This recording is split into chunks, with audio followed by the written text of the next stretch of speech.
à tous. Avant de commencer le shiur, d'abord on remercie énormément le Rav Yosef Viton qui va dans un instant commencer à parler donc, de tout ce qui est la nourriture durant la fête de Shavuot. Il y a pas mal d'halachot très intéressantes et aussi donc, le grand sujet de ce soir, ça va être la différence, la séparation hein, qu'on doit prendre entre le lait et la viande.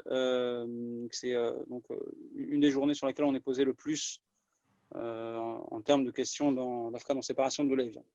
Donc, juste une petite présentation quand même, on doit le reconnaître, le Rav Yosef Viton est quand même quelqu'un qui est spécialisé dans ce domaine, qui enseigne, qui prépare chaque année. L'année dernière, c'était à peu près 22 jeunes, cette année une dizaine de jeunes dans le domaine de la smicha, donc le programme d'études de la Rabbanut. Ce sujet-là qui est étudié aujourd'hui, c'est justement, ça fait partie du programme d'études de Rabbanut. Il enseigne aussi la smicha au programme Leman Ilmedou, que vous connaissez sûrement. Donc, il est responsable de la section de Jérusalem francophone. Et alors, je ne sais pas s'il va me permettre de le dire, mais ce n'est pas grave, on va quand même le dire. Il a préparé des compilations dans différents sujets d'Halakha, vraiment énormes. C'est des classeurs entiers. On sait que dans les prochaines années, vous allez voir une série Shabbat, une série Tarat Mishpacha, et déjà, on a la série Kashrut qui arrive avec la série donc, de Bassar Bachalaf, Tarovot Amilicha pour ceux qui étudient la Smicha. Donc, ce sont vraiment des tableaux, des compilations de différents décisionnaires sur tous les sujets étudiés dans la Smicha. Donc, c'est vraiment quelque chose de magnifique. Suivez les infos. Vous allez sûrement y être exposé bientôt. Donc, même ceux qui ne font pas la Smicha, je conseille beaucoup ces livres-là. Ça donne énormément de connaissances dans les différents domaines. Voilà, on peut encore dire beaucoup de choses, mais on va lui laisser la parole. Je vous souhaite à tous Chag Shavuot Sameach, Kabbalat Torah Besimcha Bepnimiut, et Bezrat Hashem, on continuera à se rencontrer pour encore d'autres shiurim. Rav Yosef, merci beaucoup. Merci beaucoup Rav Levik qui organise ce shiur, et bonsoir à tous. Alors je vais vous partager ici, je vais faire un petit partage d'écran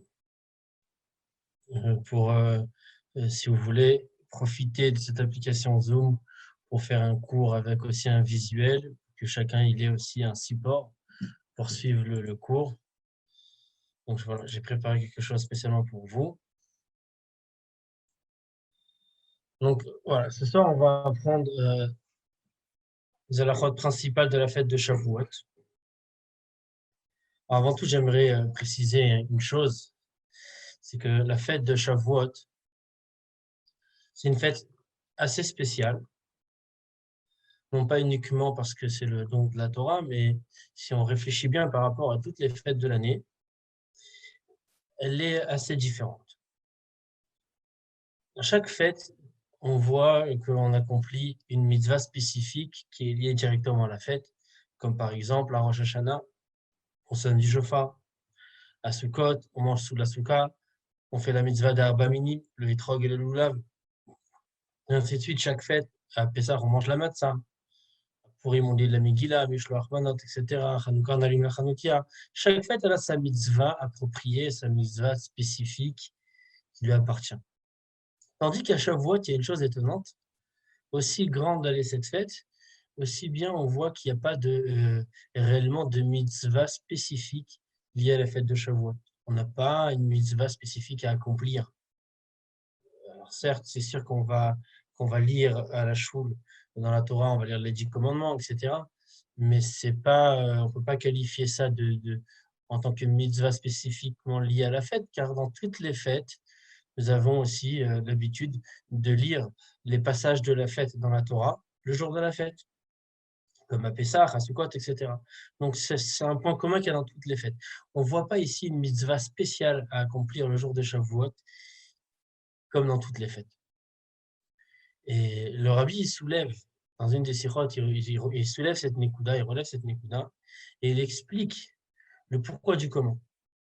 Il explique que Shavuot, c'est une tellement grande fête, si grande fête, qui est tellement importante. C'est le don de la Torah, c'est le matin de Torah, c'est le jour où les Bnei Israël, il s'attache à Kadosh Baruch Hu. C'est le jour où les Bnei Israël, si on peut dire, c'est la naissance du Ham Israël, c'est la naissance du peuple juif. Comme on dit, quand on a reçu la Torah, on est comme un converti. Un converti, on dit qu'il est katan chez Nolad, comme un enfant qui vient de naître. Donc les Juifs, lorsqu'ils ont reçu la Torah, c'est comme une nouvelle renaissance. C'est une naissance du peuple juif. C'est un attachement entre le Bnei Israël et la Kadosh Baruch Hu, comme on sait que c'est comparé à la Knesset Israël est comparée à la Kala, à Kadosh Baruch Hu est comparé au Khatan, et la Torah serait comme la Ketouba. Donc c'est un tellement grand jour qu'on ne pourrait pas en fait, en réalité, comment dire, exprimer ce jour-là à travers une seule et unique mitzvah spécifique. Et donc, c'est la raison pour laquelle, à Shavuot, il n'y a pas de mitzvah spécifique à accomplir qui est directement relié avec la fête. Car on a ici ce don de la Torah, ce grand don qu'Akadosh Baruch Hu nous a fait. Donc, on ne peut pas exprimer ça à travers une seule et unique mitzvah. On peut même relier ça à ce qu'on dit tous les matins dans les brachot, et comme c'est marqué dans les Mishnayot, que le limud Torah, la mitzvah d'étudier la Torah, c'est keneged kulam. Elle équivaut, elle est égale à toutes les mitzvot de la Torah en entière. Donc c'est la raison pour laquelle on ne peut pas l'exprimer à travers une seule et unique mitzvah. Donc il n'y a pas de mitzvah spécifique liée à la fête de Shavuot. Par contre, on a, oui, des mitzvot liés directement avec la fête de Yom Tov, qu'il y a dans tous les Yamim Tovim. On a des minagim qui ont été rapportés le jour de la fête de Shavuot, comme manger des aliments halavi. On va voir tout de suite plusieurs dinim concernant Bersa Vechalav. On a des dinim, on a un minag aussi de veiller le soir de Shavuot. Bien entendu, les femmes font chez Chianou à Adlakat Nerot, les hommes font chez Chianou au moment du Kiddush.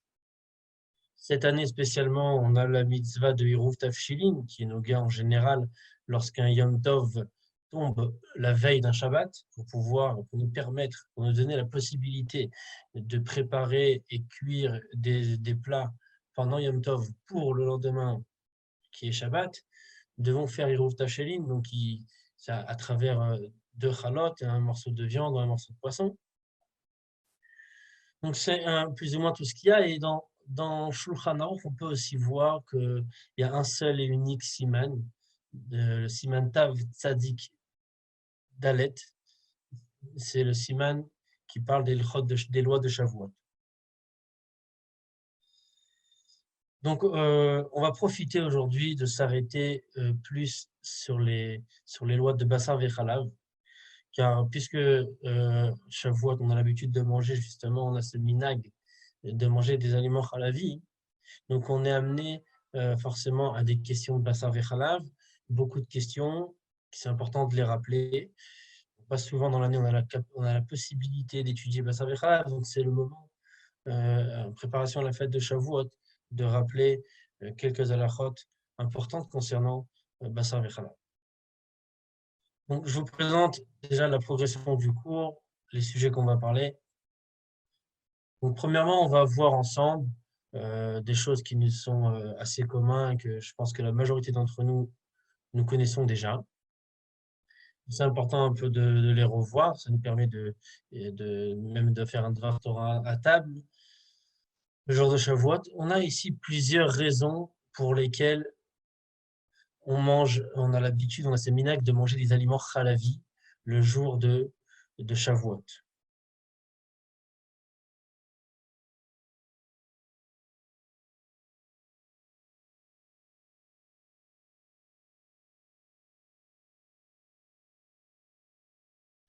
Donc, il y a des raisons qui sont assez connues et on a des raisons moins connues et qui sont assez intéressantes. D'ailleurs, une des raisons, c'est une raison que le Rabbi rapporte.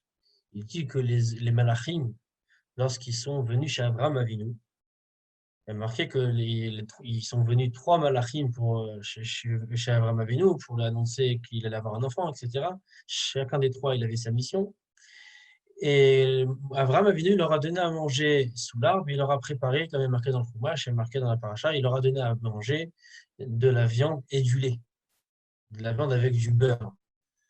Donc tous les mefarshim sur la Torah, ils s'arrêtent, ils se sont tous étonnés. Comment est-ce possible que les malachim, ils ont mangé basar vechalav? Il y a marqué dans la Torah de ne pas mélanger le lait et la viande. Donc, il y a beaucoup de mefarshim qui donnent certaines réponses. Je ne vais pas m'arrêter sur ces réponses-là, mais il y a le rabbi, dans une des sikhot, au contraire, non pas il va donner une réponse, mais au contraire, il utilise ça et il dit comme ça. Il dit qu'à Shavuot, on mange du lait pour montrer à Kadosh Baruch Hu, pour montrer à Hachem que nous, on fait attention aux lois de Bassar Vechalav. On fait attention, on ne mélange pas le lait et la viande. On attend entre le lait et la viande. Pas comme les malachim qui étaient chez Abraham Avinu.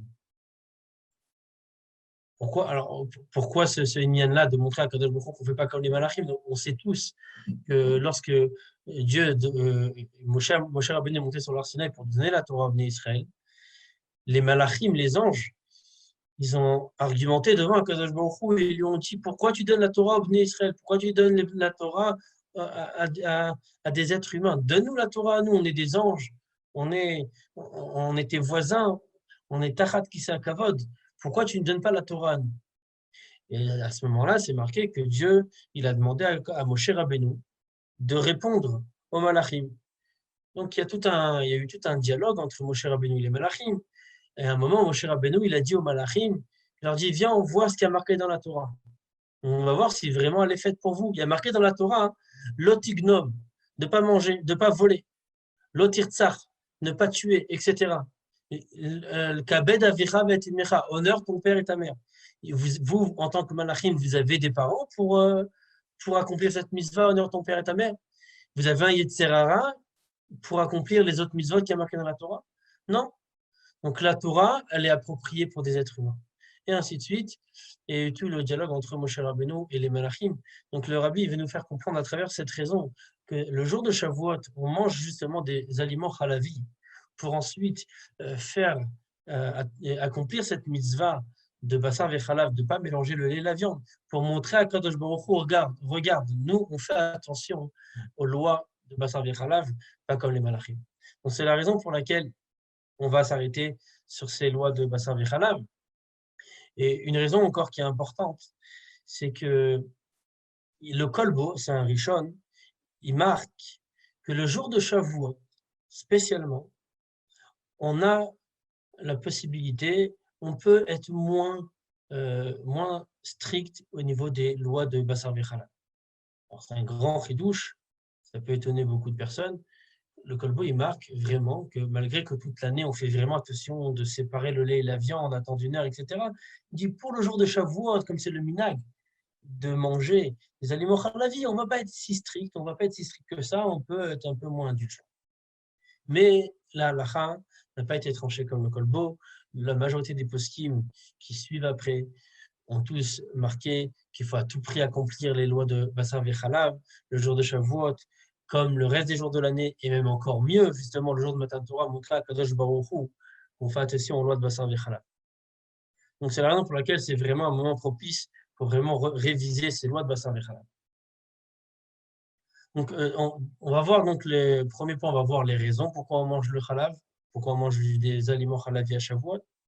On va voir ensuite, deuxième point, quel est le plat principal de la fête? C'est quoi le repas principal? Est-ce que le repas principal, c'est le repas halavi ou est-ce que c'est le repas bassari? Alors, pourquoi je pose cette question? Elle peut avoir l'air bête, mais en vrai, pas du tout. C'est important de se la poser. Parce que si on ne se pose pas cette question, on ne se demande pas qui est le repas qui est le plus important, eh ben, on pourrait être amené à d'autres erreurs. Par exemple, on pourrait se poser la question, est-ce qu'on a le droit de manger seulement le repas halavi? Ça va être le troisième point qu'on va voir.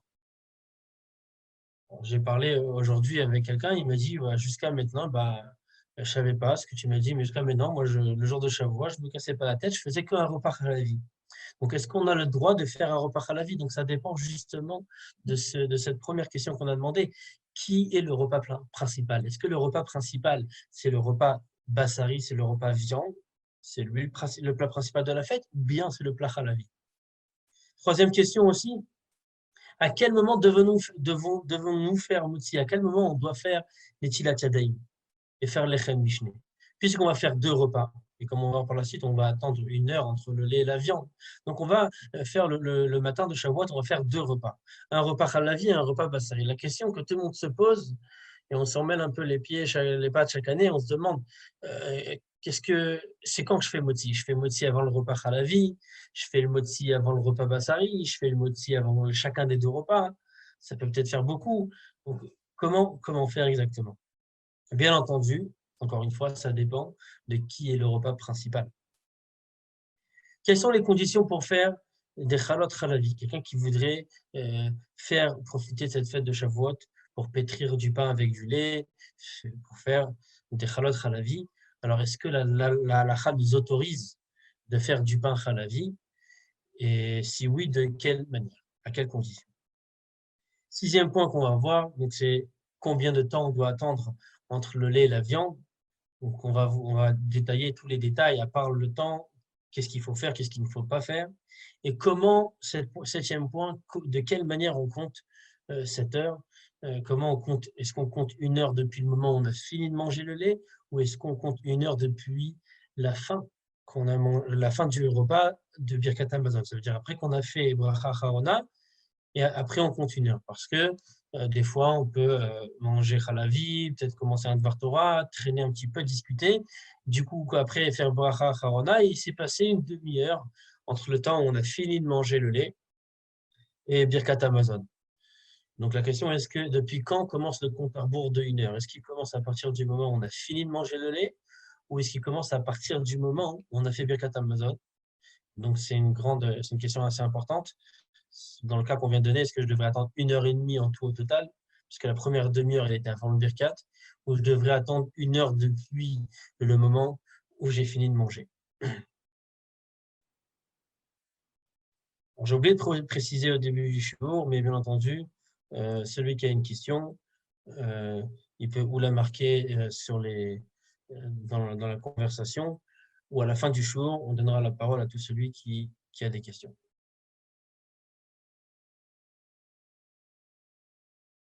Donc, de toute façon, premier sujet, donc pourquoi on a l'habitude, le minhag, de manger des produits laitiers à Shavuot? Donc, on a une première raison qui est ramenée dans le Shulchan Aruch, dans le Rameau. Le Rameau, il ramène cette raison-là. Le Mishnah Berurah aussi. Il dit que c'est en souvenir des 2 pains qu'on a amenés au Beth Amikdash. Le jour de Shavuot, on a les 2 pains avec les Bikurim. Donc, quel rapport avec les 2 pains et le lait? Alors, c'est très simple. Le Mishnah Berurah, il explique que la halakha nous interdit d'utiliser le même pain qu'on a utilisé pendant le repas halavi. On n'a pas le droit de l'utiliser aussi pour le repas bassari. Donc, c'est pour cela que nous, on va organiser un repas halavi. Comme ça, on va être obligé de prendre un pain pour le lait et un pain pour la viande. Du coup, on aura mangé 2 pains en souvenir des 2 pains qu'on a mis au Beth Amikdash. Deuxième raison qui est rapportée dans les Sfarim, c'est que le Har Sinai, il est aussi connu sous le nom de Har Gavnunim. Gavnunim, on retrouve les mêmes lettres que Gvina, qui veut dire fromage. Donc on mange du fromage à Shavuot en souvenir du Har Sinai. Troisième raison, il y a marqué par rapport à Shavuot, Mincha Chadasha la Hashem Bishvotechem. La première lettre de chaque mot, donc les Rashi Tevot, c'est Mechalav. Donc on mange le lait. Ici, il y a cette allusion par rapport à la fête de Shavuot.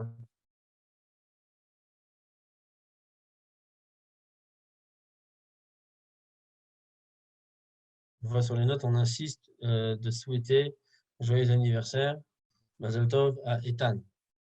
Shat Hatzlacha Begashmut Uberuchniut.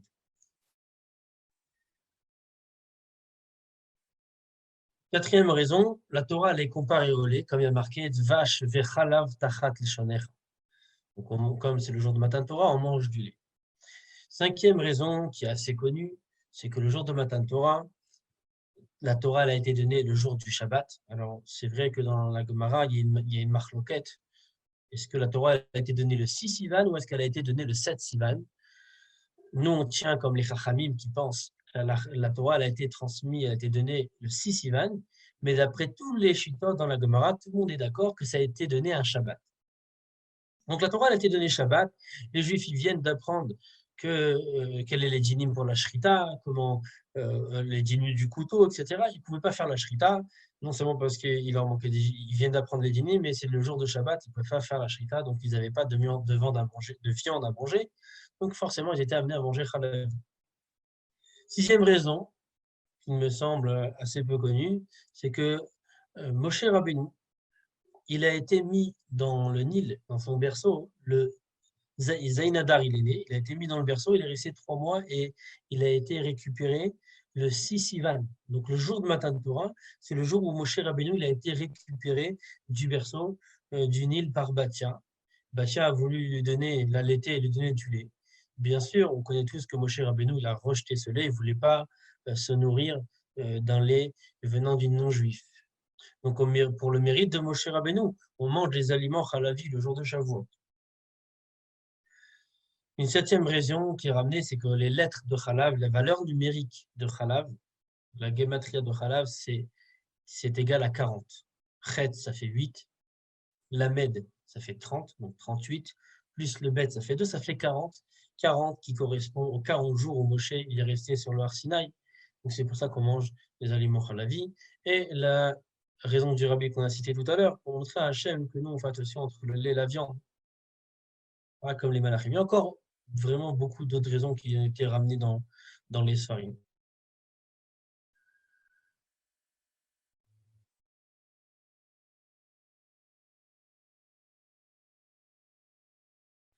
Donc, passons à la première question en lachique. Quel repas est le repas principal de la fête de Shavuot? Est-ce le repas viande ou le repas halavi? Et automatiquement, est-ce qu'on a le droit de faire seulement un repas halavi? Donc, le repas halavi, on sait bien que c'est un minag. C'est pas une mitzvah ni midirabanan, c'est pas une mitzvah ni minatora. C'est un minag de Bnei Israël. Minag Israël, c'est Toraï, mais ça reste un minag. On dit que manger de la viande et boire du vin le jour de Yom Tov, alors voici, c'est marqué dans le Shulchan Aruch. Alors non pas dans les Chot Yom Tov, c'est aussi ramené dans le Chot Yom Tov. Là, je vous ai ramené le premier chapitre de l'Ilchot Shabbat. L'Admour Hazaken, là-bas, il ramène le din que le Kavod et le Oneg Shabbat, c'est Midé Rabanan. Et dans la parenthèse, l'Admour Hazaken, il marque Aval Oneg ve'asimcha beYom Tov.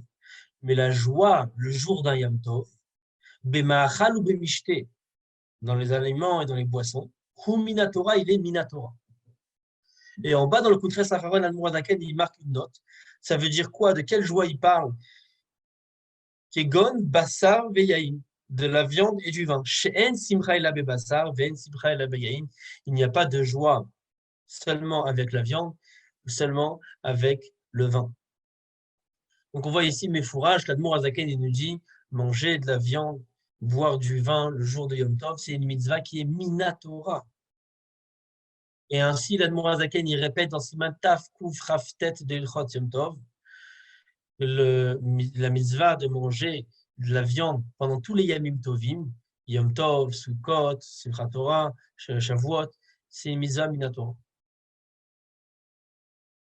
Donc, je vous laisse faire le calcul vous-même.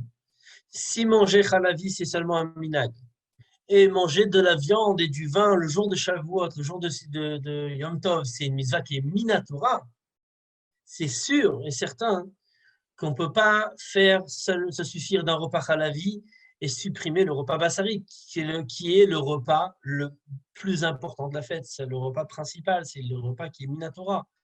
Halavi, c'est un minag. Alors, bien entendu, on le fait ce minag, mais il ne faut pas que, à cause d'un minag, on va annuler cette mitzvah minatora qui est de manger de la viande et boire du vin le jour de Yom Tov. Donc, on ne peut pas se suffire seulement de faire un repas halavi. Et aussi, une chose qui est importante, c'est le moment de rappeler que Shavuot, on aime tous, bien entendu, on aime tous cette fête. C'est une fête très sympathique. On achète des glaces des glaces au lait, on fait des gâteaux au fromage. Et des fois, on peut vraiment faire beaucoup d'aliments à la vie, des pâtes au fromage, etc., des pizzas. Et du coup, on a tellement mangé et tellement bien mangé au repas à la vie qu'on est rassasié et qu'après, on n'a plus d'appétit pour manger de la viande. Et ça, c'est dommage. Parce qu'encore une fois, le repas principal de la fête, c'est le repas de viande, c'est Minatora. Donc, il faut faire attention. Shavuot, bien entendu, on fait le minhag de manger des aliments à la vie, mais il ne faut pas trop manger, il faut garder de la place pour la suite, pour le repas viande. Donc, manger un petit peu de tout, goûter un peu de tout, mais il ne faut pas se remplir le ventre avec des aliments à la vie, garder de la place pour accomplir la mitzvah qui est Minatora, de manger de la viande et du lait le jour de Shavuot. Donc, maintenant, on a notre réponse automatiquement à notre deuxième question. À quel moment devons-nous faire motzi? Est-ce qu'on fait motzi avant le repas halavi ou avant le repas halavi, avant le repas bassari? L'Admour Azaken, il marque dans Ilchot Yom Tov. Siman Tavkouf Ravtet, je voulais souligner en vert. Vous pouvez le voir par vous-même. Il dit ces 4 mots. Ve'ikar Seouda, l'essentiel d'un repas, ou alechem, c'est le pain. Le pain, c'est l'aliment essentiel, c'est l'aliment sur lequel l'homme y vit.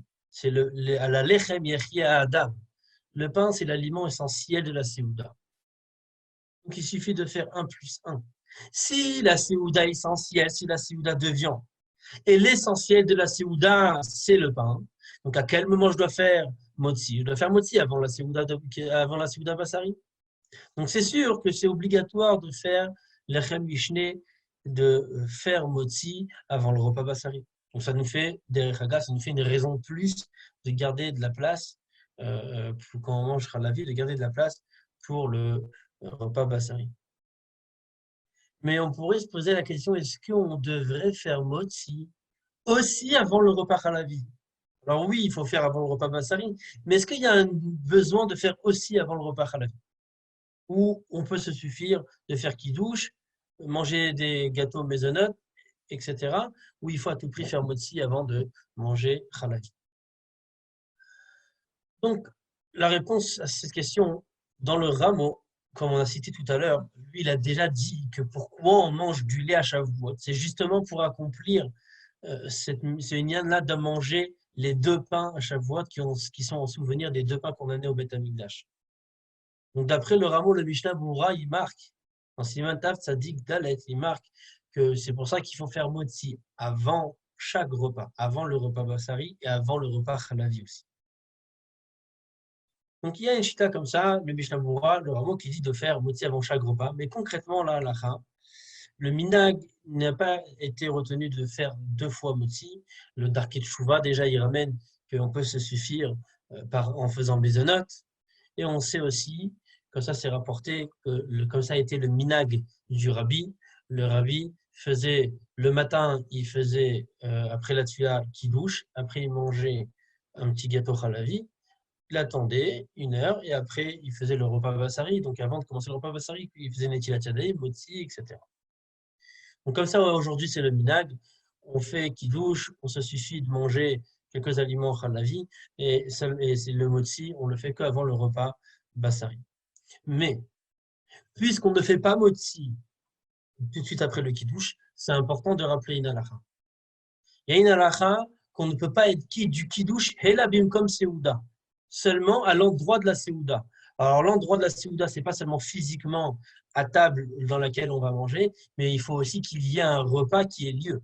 Une seouda, halachiquement parlant, il faut qu'on ait mangé ou du pain ou un kazaït de maisonnote.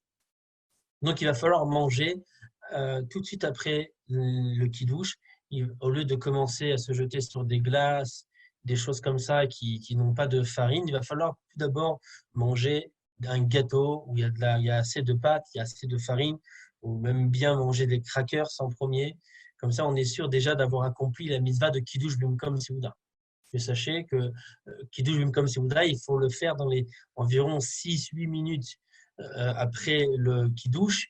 Il va falloir tout de suite manger cette quantité de maisonnote. Si j'ai fait kidouche, j'ai commencé à manger des glaces, etc., et seulement une demi-heure après, je commence à manger des gâteaux, des pâtes au fromage, je ne vais pas être quitte du kidouche. Il faut que le kidouche il soit le plus rapproché possible du maisonnote que j'ai mangé. Donc, c'est pour ça qu'il va falloir faire attention, après kidouche, de manger d'abord un maisonnote qui est assez consistant, qui a une assez grande quantité de farine, qu'on ait au moins la mesure d'un kabetza.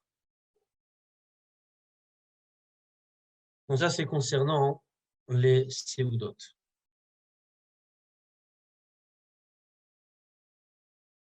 Alors, quelqu'un qui veut faire comme le rameau, il y a pas de mal à ça. Quelqu'un qui veut faire deux pains et deux fois motzi avant la Seuda Halavit, avant la Seuda Bassarit, il peut bien entendu.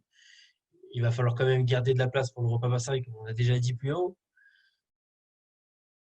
Donc, celui qui veut faire du pain, par exemple, du pain Halavi, alors est-ce que la Torah, la Halacha autorise une chose pareille? Alors, il faut savoir que les Chachamim, nos sages, ils ont instauré qu'il est interdit de préparer du pain Halavi ou le contraire, du pain Bassari. Pourquoi? Puisque le pain, c'est l'aliment essentiel. C'est l'aliment qui accompagne chaque repas. Donc, si je vais faire une halavite, je risque de me tromper et d'oublier qu'elle est halavite et de le manger avec la viande. Et vice-versa, dans le cas contraire, si j'ai fait du pain bassari, imaginez-vous que tous les jours, on ait l'habitude de pétrir du pain halavi et bassari. Chaque repas, on a du pain à table. Donc, on peut facilement se tromper et manger du pain halavi avec du bassari ou du pain bassari avec du halavi. Donc, les chachamim, ils ont instauré une interdiction de ne pas faire du pain halavi. Le pain, il doit rester parfait. Seulement, si je veux, oui, faire du pain halavi, je peux le faire à deux conditions. Ou faire une forme différente. Donc, quand on parle de forme différente, c'est vraiment qu'elle soit assez différente qu'une personne qui voit la forme de la challah, il va être étonné et il va demander pourquoi la challah est comme ça. Comme le Rajba, il dit. Le Rajba, il dit il faut faire une forme assez différente que la personne, il va s'étonner. Il va demander pourquoi elle est comme ça et on va lui répondre parce qu'elle est halavi. Et automatiquement, il va savoir, ça va lui rappeler qu'elle est halavi. Donc, il faut faire une forme assez différente qui nous rappelle que la challah est halavite. Bien entendu, si on met du fromage au-dessus de la challah, c'est même encore mieux que de faire une forme différente. Tout de suite, en voyant le fromage, on comprend que la challah est halavite. Mais si je fais juste une challah pétrie avec du lait, il va falloir faire une forme différente. Deuxième possibilité, qui est aussi valable, qui est dans le Shulchan Aruch, c'est de faire une petite quantité.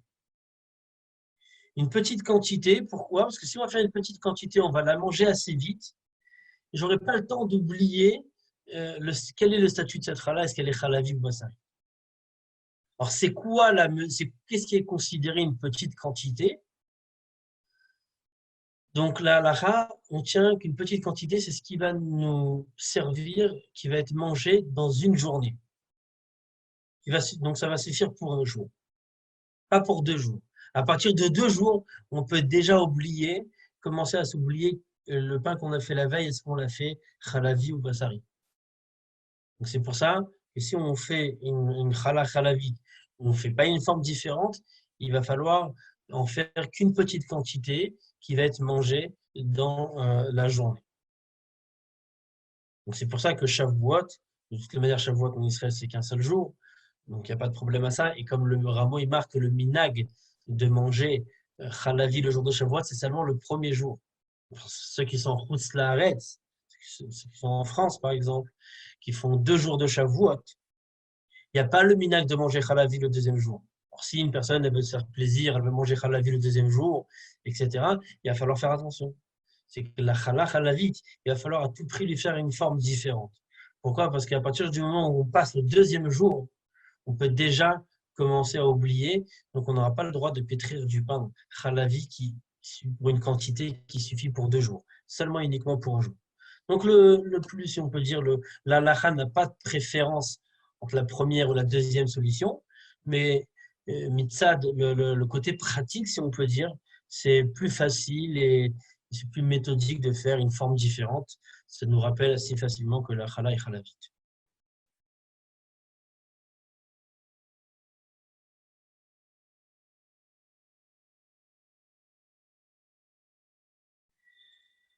Donc, le jour de Shavuot, on mange du lait. Donc, il faut savoir que le minag de manger halavi, c'est pas le soir. Donc, j'en ai parlé comme si c'était déjà évident, mais dans les Sfarim, c'est rapporté qu'il y en a qui ont le minag de manger halavi le soir de Shavuot, mais concrètement, le minag le plus populaire, c'est de manger halavi le jour de Shavuot après Kiddush, non pas le soir. Pourquoi? Parce que le soir, ça va être beaucoup plus compliqué à attendre 1 heure, etc., et à accomplir après faire la mitzvah de manger la Souda Bassari. Donc seulement le jour, après Kiddush, on mange Khalavi. Combien de temps on doit attendre entre le lait et la viande? Alors, on sait tous qu'entre la viande et le lait, on doit attendre 6 heures. Mais entre le lait et la viande, alors ce qu'il faut savoir, c'est qu'à l'achikement parlant, d'après la Gemara, d'après tous les Rishonim, tous les Tanaïm, tous les Amoraïm, Shulchan Aruch, il n'y a pas besoin d'attendre après le lait. Il n'y a aucun accord à attendre après le lait. Mais fourrage dans la Gemara, Amara Frizda, Achal Chalav, Ochel Bassar. Quelqu'un qui va manger du lait, il peut manger de la viande tout de suite sans attendre. Seulement quoi, il va falloir se rincer les mains et se rincer la bouche.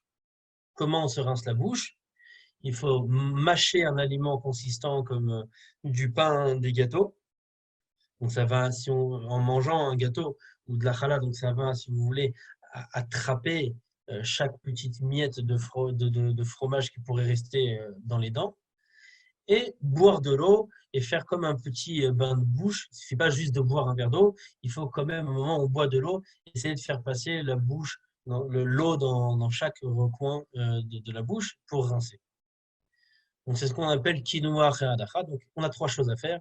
D'après la lacha, laver les mains, manger un aliment, bien mâché, et ensuite boire. Ça, c'est ce que la lacha nous demande. Mais il y a dans le Zohar, dans le Zohar, il y a marqué, Al-Pi Kabbalah, de ne pas manger du lait et de la viande, l'eau beseuda tachada, pas dans une même seouda, ça veut dire pas dans un même repas, velo besha tachada, pas dans la même heure. Donc on ne mange pas du lait et de la viande ni dans le même repas, ni dans la même heure. De là est la source qu'on attend 1 heure entre le lait et la viande. Le Shla Kadosh aussi, il ramène, ce qui est marqué dans le Zohar, d'attendre 1 heure entre le lait et la viande.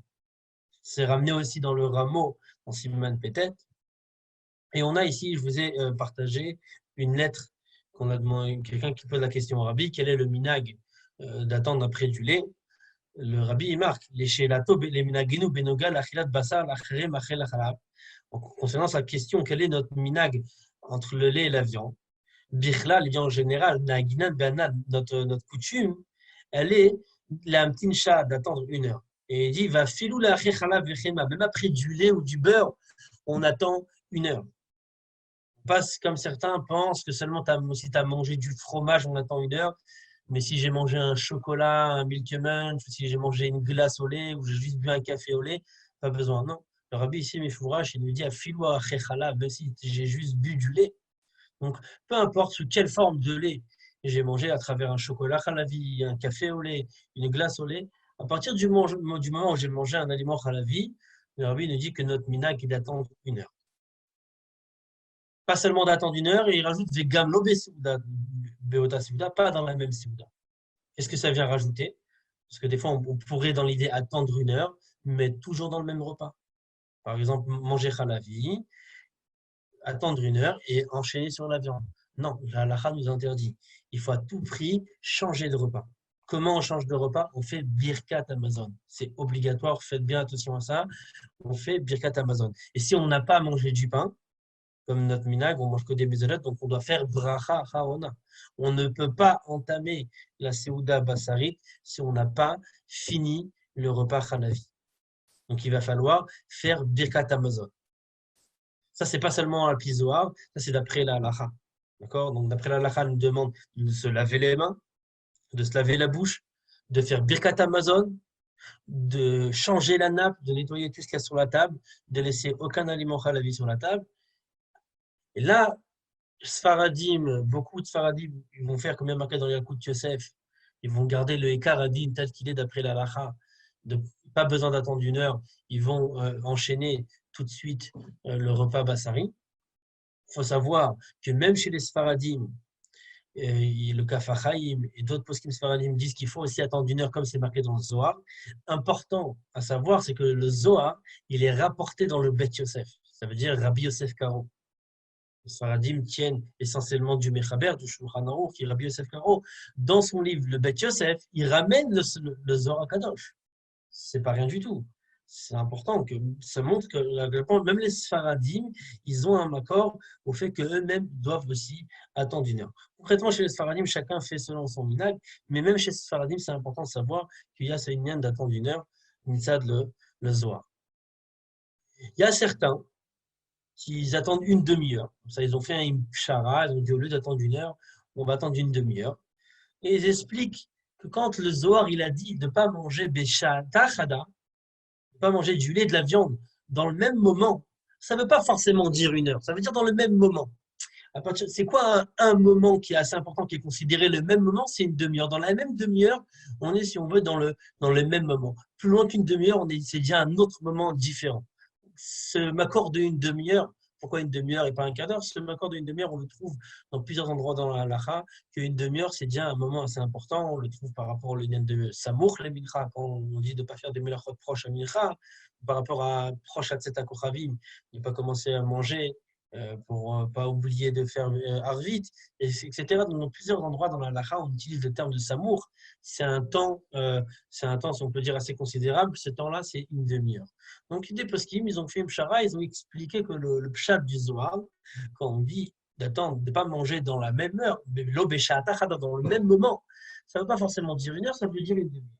Le rabbi, dans la lettre, il repousse cette explication et dit qu'il n'y a aucun accord à attendre une demi-heure. Regardez ce qu'il marque. Il dit Louche et Mamtinin Khatsisha, ceux qui attendent une demi-heure. La Chechalav Vechema, Mashiur, Benogel, Ishlet Aset Melacha Kodem Asula.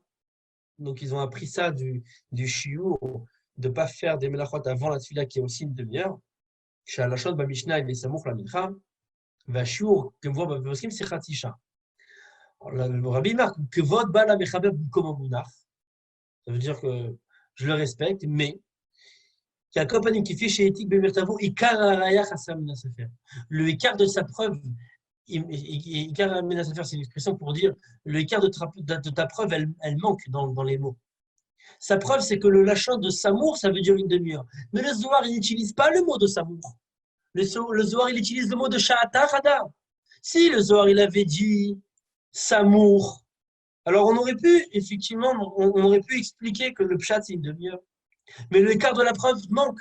Dans le Zohar, il n'y a pas marqué Samour. Il y a marqué Sha'ata Hada. Et Sha'ata Hada, ça veut plutôt dire 1 heure. Donc, le rabbi repousse cette idée d'1 heure. Aujourd'hui, les maasés, on a ceux qui attendent. Il y en a qui mangent tout de suite la viande après le lait, en faisant les tilat yadayim, se lavant la bouche et Birkat Hamazon, comme certains Sfaradim. Il y a des Sfaradim et des Ashkenazim qui vont faire une pshara entre les deux d'attendre une demi-heure. Mais nous, chez Chabad, notre minhag, il est, comme le rabbi dit, d'attendre une demi-heure. D'attendre 1 heure entre le lait et la viande. Maintenant, de quelle manière on calcule l'heure? Est-ce qu'on calcule depuis la fin de la Seuda Chalavit ou est-ce qu'on calcule à partir du Birkat Hamazon? Alors, la majorité des poskim pensent qu'il suffit de calculer 1 heure après la fin du moment où j'ai mangé le lait. Donc, de bien regarder le jour de Shavuot, c'est à quel moment j'ai fini de manger le lait. Je regarde sur l'heure, si j'ai fini de manger le lait à 1h15, donc à 2h15 seulement, je pourrais commencer mon repas Bassam. D'accord? Et je n'ai pas besoin de calculer 1 heure depuis la fin du Birkat Hamazon, je peux calculer 1 heure depuis le moment où j'ai fini de manger. Il y a des poskim, il y a des rabbanim aujourd'hui, les maasés, qui pensent qu'il faut attendre 1 heure depuis Birkat Hamazon. Ainsi, Rav Abeshid aussi y pense qu'il faut attendre 1 heure depuis Birkat Hamazon. Dans le livre de Bachon al-Chachabad aussi, c'est ramené que la plupart pensent qu'il faut attendre 1 heure depuis la fin du repas, ça veut dire depuis le dernier moment où j'ai mangé Khalavi, mais il y a des rabbanim qui sont mahmir d'attendre 1 heure depuis Birkat Hamazon. Donc chacun demandera la question à son rabbin.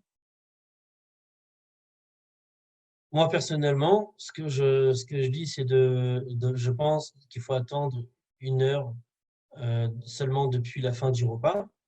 Et j'ai une petite, si on peut dire, une petite preuve du Darkei Moshe. Dans le Chod Basar Vechalav, dans le cas inverse, quand j'ai mangé de la viande et après on veut manger du lait, alors on attend 6 heures. Comment on calcule les 6 heures? Tout le monde sait qu'on attend 6 heures seulement depuis le dernier moment où j'ai mangé la viande.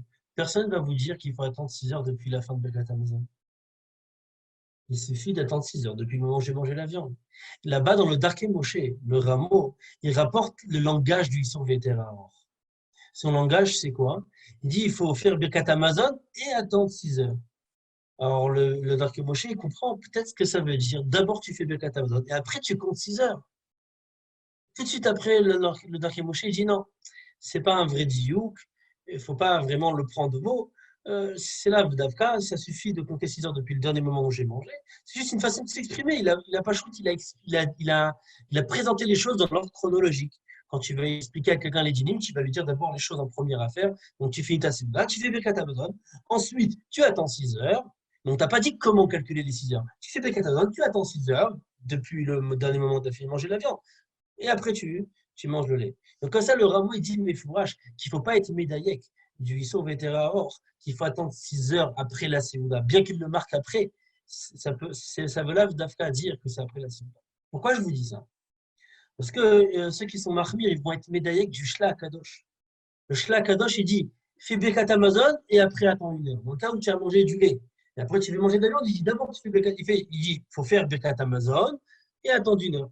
Alors ils vont faire ce diou qui vont dire, c'est machma, qu'il faut d'abord faire Birkat et après attendre 1 heure. Alors, moi, à mon humble avis, ce que je dis, c'est de la même manière que le Darké Moshe, il a dit sur le Issour Véter Aror, que ce diouk, il n'est pas mochar. Quand il a dit faire Birkat Hamazon et attendre 6 heures, ça veut là dire attendre 6 heures depuis Birkat Hamazon. Ça veut dire tout simplement, fais Birkat Hamazon, attends 6 heures. Depuis quand attends 6 heures? Depuis la fin du repas, pas depuis Birkat Hamazon.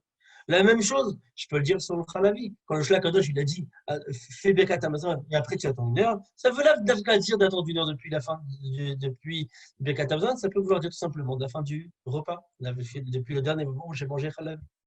Et même plus que ça, on pourrait dire que si déjà pour la viande, que c'est une halakha, mais fourrage dans la Gemara, dans tous les Rishonim, qu'il faut attendre 6 heures, et que ça a été tranché dans le Shulchan Aruch, et on se suffit d'attendre 6 heures depuis le dernier moment où on a mangé la viande. Quand je calme pour le lait, que le lait, à pi halakha, on n'a pas besoin d'attendre 1 heure. C'est à Zohar qu'on attend 1 heure. Quand je calme qu'on pourrait se suffire d'attendre 1 heure depuis le moment où j'ai fini de manger le lait et pas depuis Birkat Hamazon. Donc chacun, s'il veut vraiment savoir comment se comporter les passés, chacun qui demande à son rave, puisqu'il y a différents avis à ce sujet-là. Dans tous les cas, c'est important d'attendre 1 heure. Maintenant, une autre question qui est importante à soulever, ça va être un des derniers sujets du shiur. Quand on a cité au début qu'il y a ce qu'on accomplit mitzvah de Zohar, c'est d'attendre 1 heure, et il y a ce qu'on accomplit mitzvah de la halacha. La halacha, elle nous demande de se laver les mains, de se laver la bouche. Alors, est-ce que se laver les mains, même nous aujourd'hui, quand on attend 1 heure, il faut se laver les mains. La question, c'est est-ce que nous, quand on attend 1 heure, est-ce qu'on a aussi besoin de se rincer la bouche? Ou peut-être, le fait d'attendre 1 heure, il n'y a pas besoin de se laver la bouche. Parce que le fait d'attendre 1 heure, avec la salive, la bouche, elle s'auto-nettoie tout seul. Donc, est-ce qu'on aurait besoin de se laver la bouche ou pas? Donc, c'est une question assez intéressante. Là aussi, il y a une marloquette chez les poskim. Et le makor, c'est ici, si vous voulez, dans la lettre du rabbi. Déjà avant la lettre du rabbi, il y a dans le Shulchan Aruch, le Shach et le Taz, ils sont en marloquette. Est-ce que le fait d'attendre 1 heure peut remplacer le rinçage de la bouche? Le Taz, il pense que le fait d'attendre 1 heure ne remplace pas le fait d'attendre de se rincer la bouche. Donc on attend 1 heure et il faut aussi se rincer la bouche. Le Shach lui dit par contre que le fait d'attendre 1 heure, il n'y a pas besoin de se laver la bouche. En 1 heure, en parlant, etc., la bouche, elle s'auto-nettoie tout seul. Donc, il n'y a pas besoin.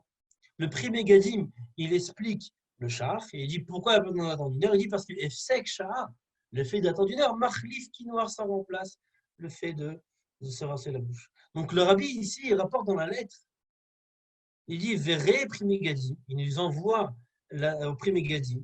Shulchan Aruch Yoredei la semaine peut-être, Sifte Dat Simukatan Zaï, des sec shah marif noir. Le fait d'attendre 1 heure, ça remplace le rinçage de la bouche. Donc, beaucoup et la majorité ont compris de cette lettre du rabbi que lorsque nous, on attend 1 heure, on n'a pas besoin de se laver la bouche Pourquoi? Parce que attendre une heure, ça remplace le fait de se laver la bouche. Donc, se laver les mains, oui, il va falloir le faire dans tous les cas, mais se rincer la bouche, a priori, ce qui sort de cette lettre, c'est qu'il n'y a pas besoin de se laver la bouche. Mais là aussi, il y a des rabbinim qui ont une compréhension différente et qui vont dire que quand même, il faut être mahmir, même après avoir attendu une heure, qu'il faut aussi se rincer la bouche en mangeant, comme on a dit tout à l'heure, en mâchant un aliment consistant et en buvant ensuite de l'eau. Donc là aussi, je vous invite chacun à demander l'avis de son rave personnel, comment se comporter. Est-ce que en plus d'attendre une heure, il faut aussi se laver la bouche?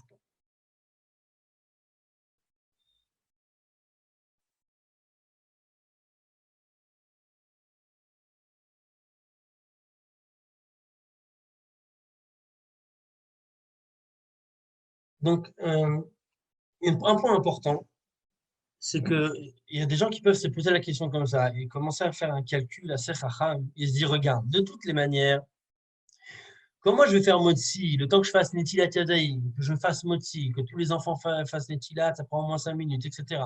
De faire motzi, on va commencer, on va pas manger directement la viande, on va commencer avec les salades, le poisson. Jusqu'à qu'on mange la viande, oh, il y aura facilement une demi-heure. Donc peut-être, qu'est-ce qu'on pourrait faire? Attendre une demi-heure entre le repas Halavi, depuis la fin du repas Halavi jusqu'au début du repas Bassari. Et comme je sais que de toutes les manières, je vais mettre une demi-heure avant de ramener le plat Halavi, le plat Bassari, j'aurais attendu une heure au total.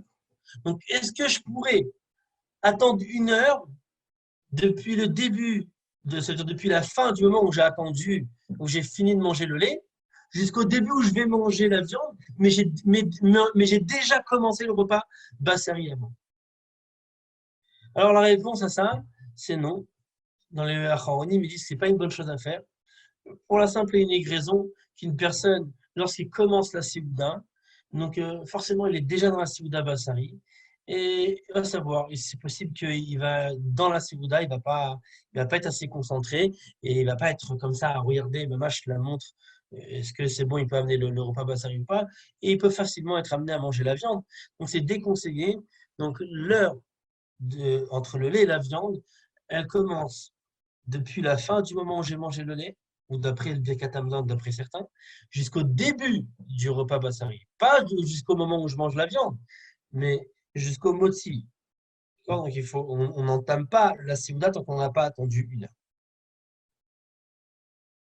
Une autre question qui pourrait être Nogal et Maasé, le jour d'Achavua, des fois on voudrait réchauffer des plats Khalavi sur la plata de Shabbat.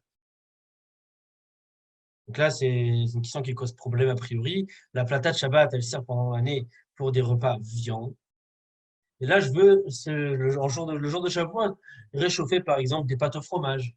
C'est Yom Tov, j'ai le droit de les mettre le jour de Yom Tov. Donc j'ai le droit de mettre les pâtes au fromage ou de réchauffer de la pizza. Est-ce qu'on a le droit de réchauffer un aliment halavi sur une plata qui est bassari? Donc cette question, elle est assez complexe. Ça dépend tout d'abord du statut de la plata. Pas forcément que dans toutes les maisons, la plata, elle a été réellement devenue bassari. Quelqu'un qui fait hyper attention, il recouvre la plata d'aluminium, etc. Et il fait attention proprement de poser les plats. C'est pas dit qu'il y a eu vraiment de la viande qui a touché la plata. Quelqu'un qui fait pas gaffe, il fait pas attention, et donc il met pas d'aluminium. Donc là, il y a beaucoup plus de chances qu'il y ait eu de la viande qui est dégoulinée de la marmite et qui aurait touché la plata. Donc là, dans ce cas-là, la plata serait, bien entendu, elle serait devenue bassin. Mais on a une règle dans la halakha, un klal qui nous dit En baloua yotse merkli lekli belorotev. C'est-à-dire, un goût qui est absorbé dans les parois d'un ustensile, c'est-à-dire dans les parois d'une marmite, ou dans un plan de travail, ou dans la plata, c'est pareil. Donc le goût qui est absorbé à l'intérieur ne peut pas sortir et rentrer dans un autre kéli, dans un autre ustensile, si entre les deux il n'y a pas de rotev, s'il n'y a pas de jus. Ça veut dire que c'est sec. Si c'est sec, le goût ne passe pas. Ça veut dire que si je prends une marmite bassari, je vais, par erreur, je vais la poser sur mon plan de travail qui est khalavi, ou sur ma table qui est khalavi. Ben, je vérifie entre les deux. Si entre les deux, il n'y a aucune humidité, le goût n'est pas passé d'un à l'autre et tout reste permis. Seulement, ce klal, il marche seulement bediavad, seulement que ça a déjà été fait.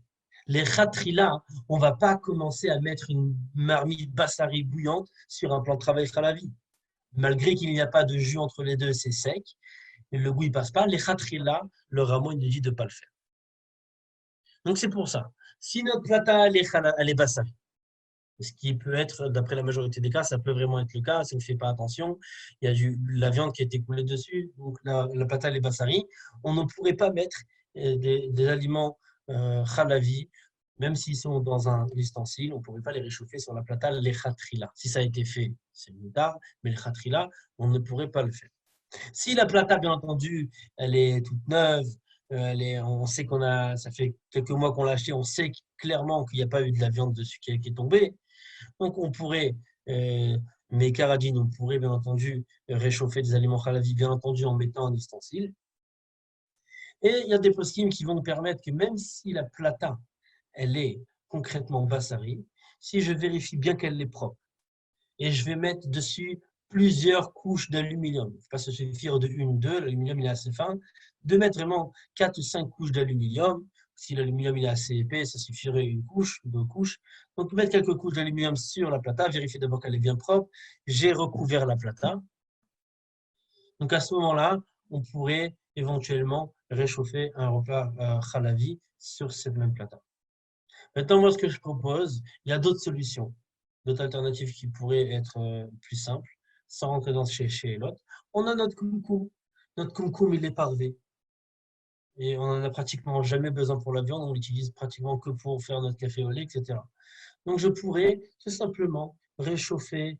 Donc, si ce n'est pas des pâtes, qu'il faut vraiment que ce soit bouillant, c'est juste des pizzas, etc., ou des bourricas, je pourrais les mettre à réchauffer par-dessus mon kumkum au lieu que de rentrer dans cette chaîne-là de la plata.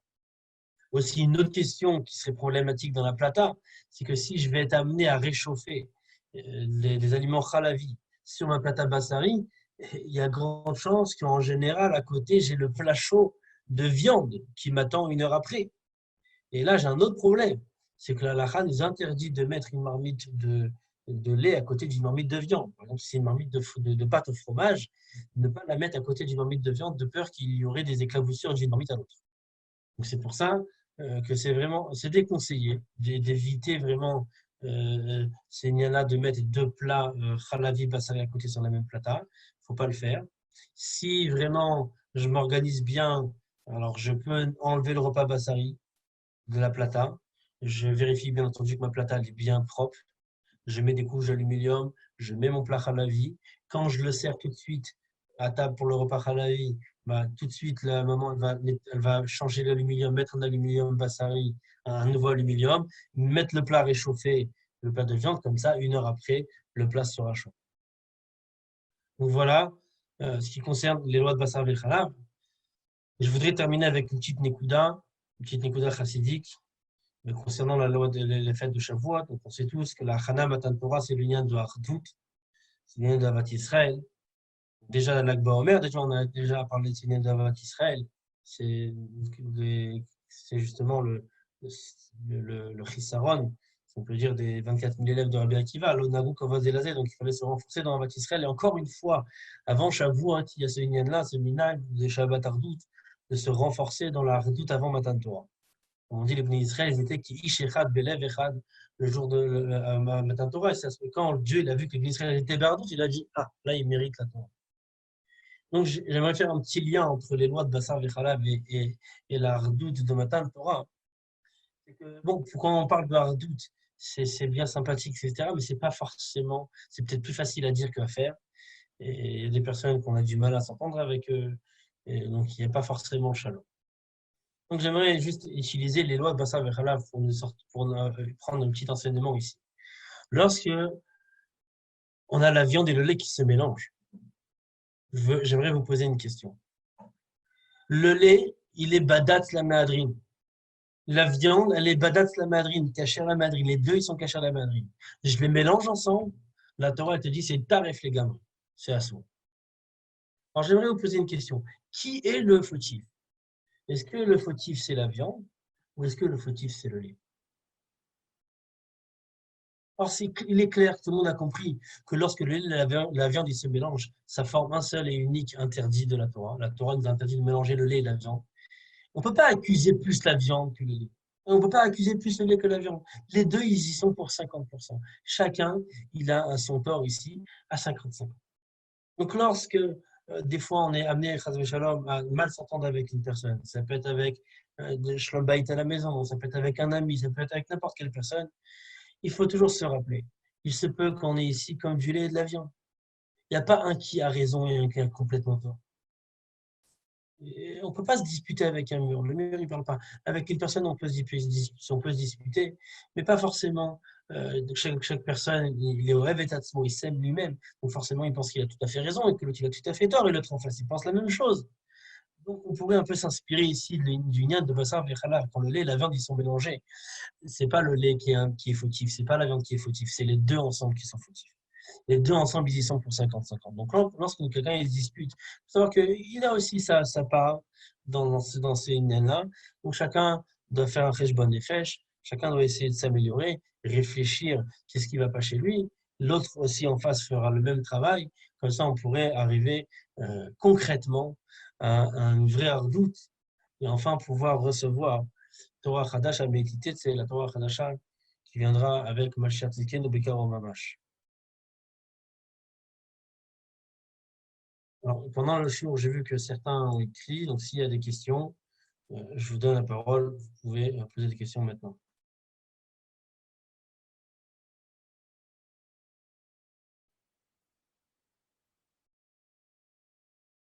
Marquer une journée ou une Séouda, c'est la question, je crois que c'est pour le pain. Est-ce qu'on fait, quand on fait le pain halavi, est-ce qu'on le fait seulement on a dit qu'une des raisons comment on peut faire le pain halavi, c'est d'en faire une petite quantité. C'est quoi une petite quantité? Est-ce que c'est une journée entière ou c'est seulement que pour un repas? Alors, il est vrai qu'il y a des poskim qui disent que c'est que pour un repas, mais le rameau pense que c'est pour une journée entière. Et comme ça, nous aussi, on tient la halakha que on peut faire du pain halavi, même si on ne change pas la forme, s'il va être mangé dans la journée.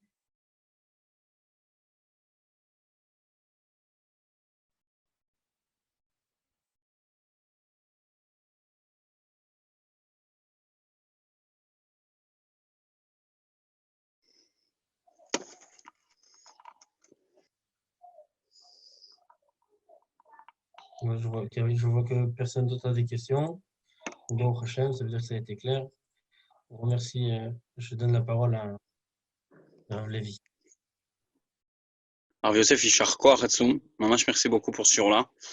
Je tiens au courant que dimanche, juste après Shabbat Nassau en Israël, Yom Tov Sheni Shel Galouyot en France, donc Isrou Chag de France, il y aura un Kinous Torah comme l'Oreille le demande, dimanche après-midi à partir de 6h.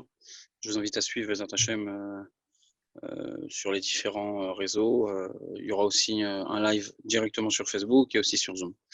Voilà. Ishar Koach, Rav Yosef, Mamash, merci beaucoup. Ishar Koach, Zach. Il y a Menachem Mendel qui a une question. Oui. On écoute. Est-ce qu'on a le droit de faire des crackers à la vie? Vous pouvez parler. Par exemple, on va faire comme on disait, comment on appelle ça, le lechem, le pain, ça va être le ikar pour la souda. Ça va être le ikar pour le repas. Donc, tu as dit qu'on n'avait pas le droit de le faire. Ni en halabi, ni en bassari, parce que, à part que c'est une forme qui est inhabituelle, pour que le convive il pose la question pourquoi il n'est pas normal. Voilà. Maintenant, la question que j'ai, c'est, on va dire que ce qui nous permet justement de faire la Souda, entre guillemets, juste après le Kiddush, c'est de faire Mezonot. Comme tu as dit, le rabbi, il faisait directement en sortant, il faisait directement Kiddush et il faisait Mezonot sur des gâteaux halavi. Maintenant, si on fait des crackers qui ont la même forme en halavi, est-ce qu'on aura le droit de les faire? À savoir que ça va être quand même le Icar de la Souda. Très bonne question. Mezonot. Très bonne question. Les poskim, ils parlent de cette question. Est-ce qu'on a le droit de faire est-ce que la Gzera des Chachamim, elle est seulement pour le pain ou aussi pour des gâteaux? Alors, dans les poskim, ils séparent ça en deux cas. Il y a des gâteaux sucrés. Quand c'est des gâteaux sucrés, Alors, il n'y a pas besoin de changer de forme, etc. Parce que des gâteaux sucrés, si on les fait à la vie, normalement, il y a très peu de chances qu'on les mange avec de la viande, puisque c'est des gâteaux sucrés. Mais lorsque c'est des maisonnettes, comme tu dis, des crackers, c'est une très bonne idée parce que les crackers, justement, eux aussi, peuvent accompagner. On mange du houmous avec, on mange du fromage, on peut tout manger. On peut manger mettre du saumon, on met de la charcuterie dessus. Donc, le crackers aussi, c'est ramené dans les post-kim. C'est pas forcément le pain, c'est tout ce qui est fait aussi, tout ce qui est fait à base de blé, si c'est des crackers, aussi, il y aura le même deal. À savoir aussi qu'il y a même des possibles qui pensent que les crackers, il faut faire un mozzi dessus. Donc, sans rentrer dans cette question, est-ce qu'on fait mozzi ou maisonnette sur les crackers, mais les crackers aussi, puisque c'est pas comme des gâteaux sucrés. Donc oui, on peut être amené à les manger et avec du lait et avec de la viande. Donc il faudra faire ou bien donc une des deux solutions, ou faire une forme différente, ou bien, donc on pourrait faire une forme triangle par exemple, une forme assez différente, ou bien faire euh, une petite quantité qui va être mangée dans la même journée. Apparemment.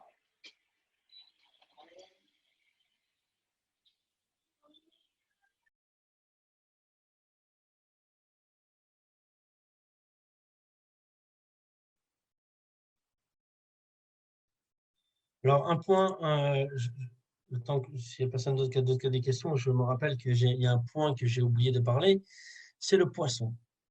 On a parlé quand faire Netchilat Yadayim, quand manger de la viande, quand manger le lait, etc. Mais il y a quand même une mise à de manger du poisson aussi, le jour de Yom Tov.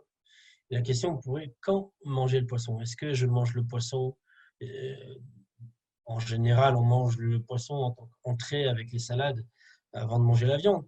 Mais est-ce que je pourrais manger le poisson pendant le repas halavi? Si déjà je mange du lait et après je vais manger de la viande, peut-être que j'aurai déjà pas assez de place.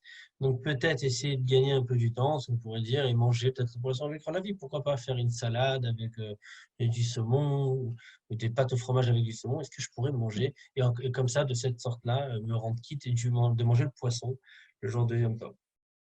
Donc, il faut savoir que, halachiquement parlant, ça veut dire en termes de issour, il n'y a pas d'interdiction de manger du poisson avec du lait. Mais il y a une interdiction qui, à la base, provient d'une sakana. On sait tous que la viande et le poisson, c'est une sakana, c'est un danger, c'est pas bon pour la santé. Le Bet Yosef, Rabbi Yosef Karo, il dit dans le Siman Pechet, peut-être, il dit que là-bas, il dit que le poisson et le lait aussi pourraient être une sakana, pourraient être un mauvais pour le corps. Alors, beaucoup de poskim se sont beaucoup étonnés sur le Bet Yosef. En premier, le rameau, Rabbi Moshe Isserlich, il dit, mais j'ai jamais vu ça de ma vie. Il dit comme ça ces mots-là. Il dit, de ma vie, j'ai jamais vu quelqu'un qui a fait attention de ne pas mélanger le lait et le poisson. Et il dit qu'Aniré, le Bet Yosef, il s'est trompé, il a fait une erreur. Puisqu'on ne mange pas la viande et le poisson, Mitatsakana, peut-être qu'il a voulu dire le poisson et la viande, pas le poisson et le fromage. Le poisson et le fromage, il n'y a pas de sakana. Le chach et le taz, aussi dans le Shulchan Aruch, ils suivent le rameau, ils disent qu'il n'y a pas de danger de manger du poisson et du fromage, du poisson et du lait. Dans le Petrit Chouva, on nous ramène que certains poskim, ils ont vérifié chez les docteurs, ils ont vérifié chez les médecins, et qu'il s'avérait que oui, il pourrait y avoir un danger, il pourrait y avoir une sakana, que c'est mauvais pour le corps de manger en même temps du poisson et en même temps du lait. Le Khatam Sofer, quand il a entendu ça, direct, il a été Toen. Il dit 2 secondes. Le Rambam, on connaît le Rambam, c'est Gadol Arofim, c'est un des plus grands des médecins. Et dans son livre, il marque qu'il n'y a aucun problème, on a le droit de manger des poissons avec du lait. Maintenant, dans la Gemara, déjà dans la Mishnah, il y a marqué qu'on a le droit de manger des poissons avec du lait. Dans la Gemara, au stade de la Gemara, ce n'est pas forcément une preuve. Parce que dans la Gemara, des fois, on peut nous dire que des choses y sont permis, mais on parle au niveau de la Torah, on ne parle pas au niveau des Chachamim, on ne parle pas au niveau de Maritaïn ou Mitzad d'autres Inyanim comme Sakana. Donc au niveau de la Mishnah, ce n'est pas forcément une preuve. Mais le Rambam, c'est un livre d'Alacha, il nous dit qu'on peut manger du poisson avec du lait. Et lui, c'est un médecin. Donc s'il y avait une Sakana, le Khatam Sofer, il dit c'est sûr qu'il aurait dû nous le dire. Il ne l'a pas dit, c'est une preuve qu'il n'y a pas de danger. Du coup, il y a vraiment beaucoup de poskim, la halakha, comment faire, est-ce qu'on a le droit de manger du poisson et du fromage ou du poisson et du lait? Comme on a vu, il y a le Khatam Sofer qui est Mekel, avec le rameau et le Shachnotas qui permettent. D'un côté, on a le Bet Yosef, le Levouche, Chinour Bet Yehuda qui est Mahmir. Le shoutad n'est pas aussi les machmir. Donc, concrètement, la halakha, ce qui est mekoubal, c'est que le Cheikh Chabad, en tout cas, c'est de faire la différence, comme il est marqué ensuite dans le Pitri Chouva, c'est que du poisson avec du beurre, donc du poisson avec du beurre, il y a pas de sakana, parce que dans le beurre, il y a beaucoup de gras. Mais du poisson avec du lait, c'est une sakana et on est recherche de ne pas mélanger le poisson avec le lait. Donc, le Tzemar Tzedek de Lubavitch, il marque que pas seulement pour le beurre, mais même pour le fromage, à partir du moment, c'est le Mekoubal qu'on calcule, le gras, on le calcule à partir de 10%. Il faut regarder sur la boîte du fromage en question, s'il y a 10% de gras dans le fromage, il n'y a pas de problème, on peut le manger avec le poisson. Comme ça, c'est le minag aujourd'hui chez Chabad. Il y a certains qui essayent de faire encore mieux que tout, c'est de vraiment pas mélanger le poisson et le fromage, mais al-pi halakha, on peut mélanger, on peut se permettre de mélanger le poisson seulement uniquement avec du fromage où il y a 10% de gras et non pas avec du lait. Donc comme ça pourrait nous permettre de mélanger du poisson avec du lait si on a envie, ou tout simplement si on n'a même pas envie de le mélanger, on peut le manger séparément pendant la Seuda Halavit, il n'y a aucun problème. Et après, quand on commence la Seuda Bassarit, on pourrait directement entamer avec la viande. Puisqu'on a déjà mangé le halavi, on peut aussi des fois manger les salades. Parce que, comme on a cité tout à l'heure, que la mitzvah de manger la viande est tellement importante à l'Eminatora, donc ça pourrait être une bonne idée aussi des fois, lorsqu'on mange les aliments halavi, d'enchaîner directement avec les salades. Comme ça que lorsqu'on attend 1 heure après, on pourrait, on va libérer un peu de place et on pourrait manger directement la viande.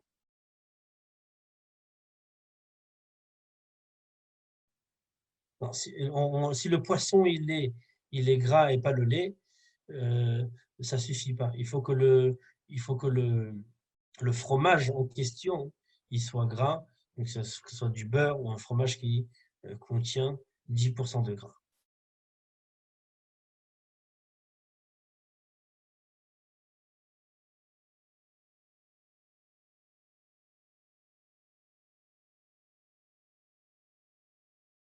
Et cher Koach, Rav Levi, d'avoir organisé ce cours. Il faut que les deux soient gras. Le poisson, personne ne parle du poisson. Est-ce que le poisson il doit être gras ou pas? Il n'y a pas de différence. La question, elle est seulement pour le fromage. On regarde est-ce que le lait ou le fromage, il est gras ou pas. Donc le lait, il n'est pas gras, on ne peut pas. Mais un fromage qui est gras, du beurre qui a 10% de gras, on peut le mélanger avec le poisson. Shakoach à tout le monde. Bonne soirée et bonne préparation à la fête de Shavuot. Torah, Besimcha, Beplimut.